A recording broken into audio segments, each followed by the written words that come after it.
Desired या जो target organ है यूट्रस है। तो अब यूट्रस में इसमें हम क्या प्रॉब्लम आ रही है हमारे पास में, अभी ये प्रॉब्लम आ रही है कि इसका ना जो डेप्थ है वो डेप्थ बहुत ज़्यादा हो रखा है। हमारे टारगेट ऑर्गन ये है, तो मुझे इसकी डेप्थ कम करनी पड़ेगी। तो डेप्थ जब मैं इससे कम कर रहा हूँ तो यहाँ से आपको डेप्थ कम होती हुई नज़र भी आ रही है।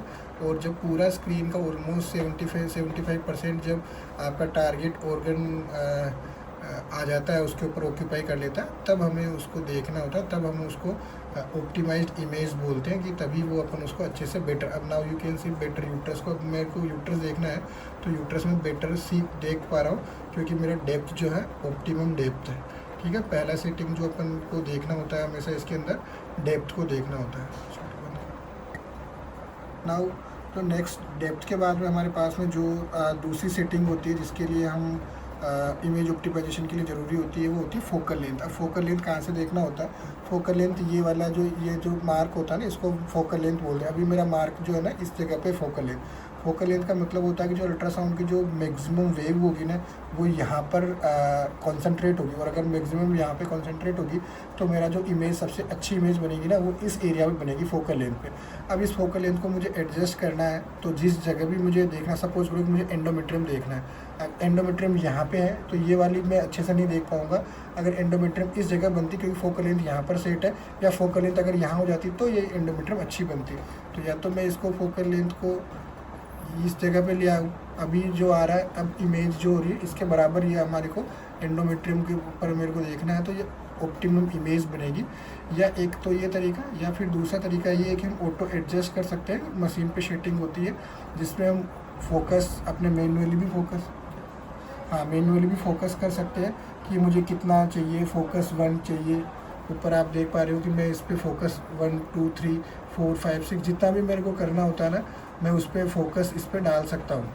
ठीक है, तो दूसरा इस पर हमें हमेशा ये ध्यान रखना होता है कि फ़ोकस मल्टीफोकल भी हो सकता है, लेकिन मल्टीफोकल जितना मैं इसे फोकस ज़्यादा करूँगा उतना ही फ्रेम रेट कम होगी, उतनी इमेज अच्छी नहीं मिलेगी। तो आइडियली तो फोकल लेंथ जो होती है ना एक ही होनी चाहिए, तो हम एक रखते हैं। मैंने फोकस यहाँ पर रखा, ये वाला चीज़ हो गया। तो फोकल लेंथ का आपको हमेशा एक आइडिया होना चाहिए जब भी कभी आप इसमें यूएसजी कर रहे हो। नेक्स्ट हमारे पास में जो सेटिंग हमें बेसिक सेटिंग्स देखनी होती है वो होती है गेन। गेन का मतलब क्या होता है कि इसके अंदर जो ब्राइटनेस दिख रही होती है ना, ब्राइटनेस जो ब्लैक एरिया दिख रहा होता है वो हाइपर इकोइक होता है, जो हाइपो इकोइक होता है, और जो वाइट एरिया दिख रहा होता है उसको हम वाइट एरिया को हाइपर इकोइक और ब्लैक एरिया को हाइपो इकोइक बोलते हैं। और इसके बीच में जो शेड्स ऑफ ग्रे होते हैं वही डिफरेंस करता है डिफरेंट स्ट्रक्चर को।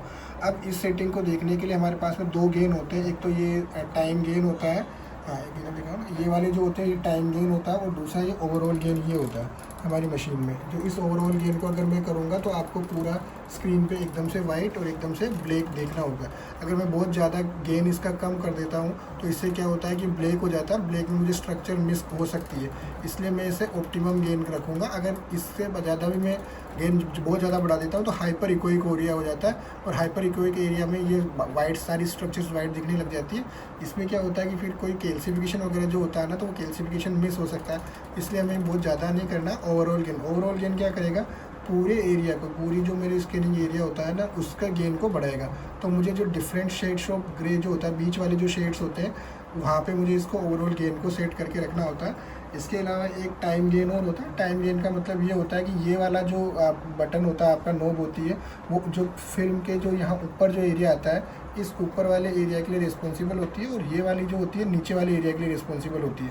तो मेरे को क्या करना है कि इसको बढ़ा के, जब मुझे नीचे वाला गेन बढ़ाना होता है तो मैं इसको नीचे वाली नोब से काम करूँगा, और ऊपर वाला गेन बढ़ाना होगा तो ऊपर वाले से करूँगा।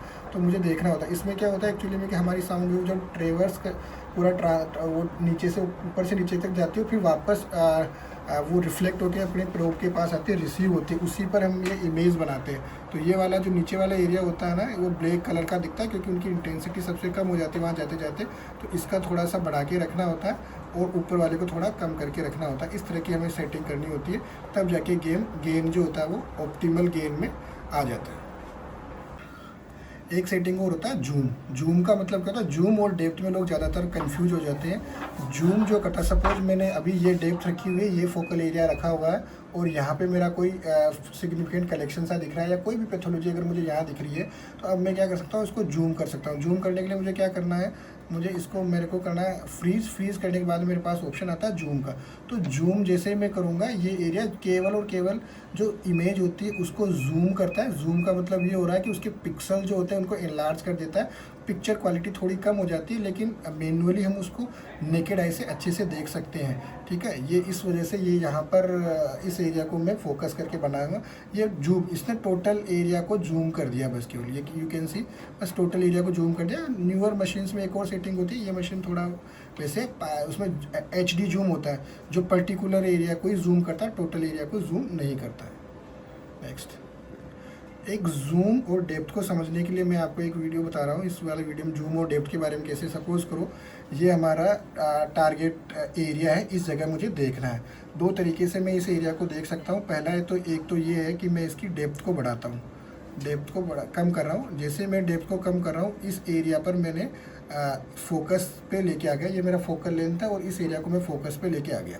ना मैं इजीली आसानी से जितना मैं कर सकता हूँ उसको एक्सप्लोर हर एक एंगल में कर सकता हूँ। इस एरिया को अच्छे से अपन एक्सप्लोर कर सकते हैं। लेकिन इसका एक एडवांटेज ये होता है कि जब जूम में कर रहा था तो इसके पिक्सल जो हो रहे वो टूट रहे थे। अभी जितनी पावर के साथ में आप कर पाओगे तो डेप्थ का यूज़ ज़्यादा बेटर होता है बजाय कि जूम के। जूम का लिमिटेड ही करना चाहिए। अब जूम में यहाँ पे अगर इसको यहाँ करके अब उसको जूम करूँगा तो ये मैन्युअली पूरे उसको एरिया को बढ़ा देगी, बट इसमें थोड़ी सी पिक्चर क्वालिटी कम हो जाती है। बस दोनों में, जूम में और डेप्थ में इतना ही डिफरेंस होता है।